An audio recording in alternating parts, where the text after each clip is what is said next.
RT प्रवेश 2026-27 चौथ्या यादीतील पालकांना प्रवेश घेण्याची मुदत ही 3/7/2026 होती आणि आता ती मुदत संपून गेलेली आहे.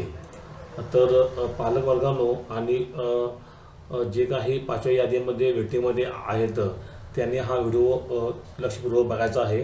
तर चौथ्या यादीमध्ये ज्या ज्या पालकांनी डॉक्युमेंट व्हेरिफिकेशनसाठी दिलेले आहेत त्यांना आता आपली सीट कन्फर्म झाली का ही अर्जाची स्थिती हे चेक करून कळणार आहे. आणि आता आपणास चौथ्या यादीतील ॲडमिशनचा रिपोर्ट देखील बघता येणार आहे. इथे आपण आर टी ईचा डॅशबोर्ड बघायचा आहे. आज अखेर आर टी ईकडे 9,200च्या आसपास वगैरे जागा शिल्लक आहेत. तर आपण आज चौथ्या यादीतील ॲडमिशन रिपोर्ट बघायचा आहे. तर चला पालकांनो व्हिडिओला सुरुवात करूया. सर्वप्रथम आर टी सर्च करा आणि आपला आर टी एचा डॅशबोर्ड ओपन करून घ्या. इथे वरती आपण बघत आहात आर टी 2026-27 स्टेटस हा स्क्वेअर आहे, कॉलम आहे. इथे आपण क्लिक करायचं आहे. इथे आपण क्लिक केल्यानंतर इथे बघायचं आहे सिलेक्शन लिस्ट 4 म्हणजे सिलेक्शन लिस्ट 4थी.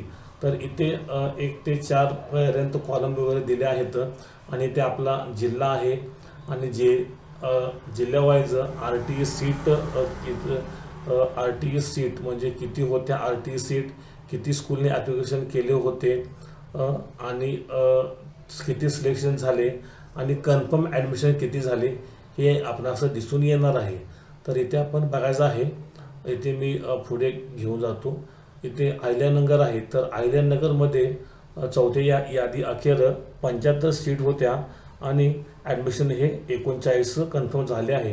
म्हणजे इथे अजून जवळपास 35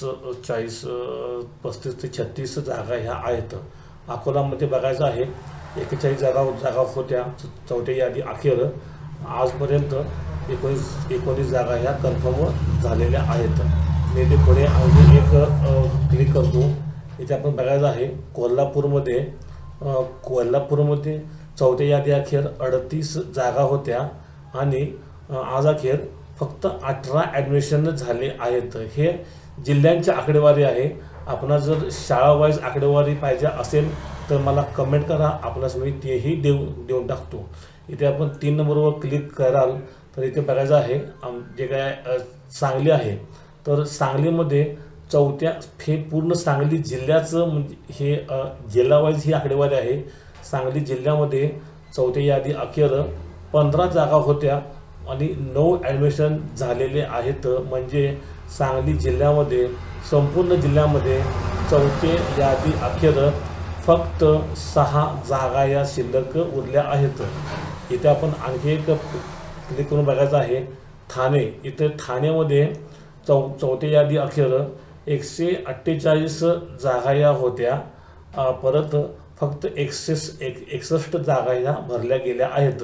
म्हणजे काय तर पालकवर्गानो आपणास ही आकडेवारी बघितल्यानंतर कोणत्या जिल्ह्यामध्ये किती जागा शिल्लक आहेत पाचव्या यादीतील आणि आपणास कोणत्या जिल्ह्यामधून नंबर लागू शकतो हे आपणास लगेच कळून जाईल.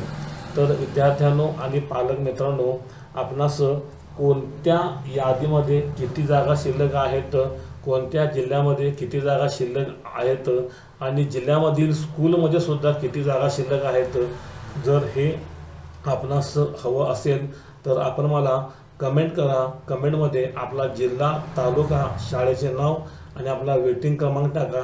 आपणास लगेच कळून जाईल आणि आपणास पाचव्या यादीमध्ये नंबर लागले की नाही हे देखील कळून जाईल. तर विद्यार्थी मित्रांनो आणि पालकवर्गांनो माझा हा व्हिडिओ कसा वाटला हे मला कळवण्याकरता माझ्या चॅनलला लाईक, शेअर आणि सबस्क्राईब करा. धन्यवाद. थँक्यू.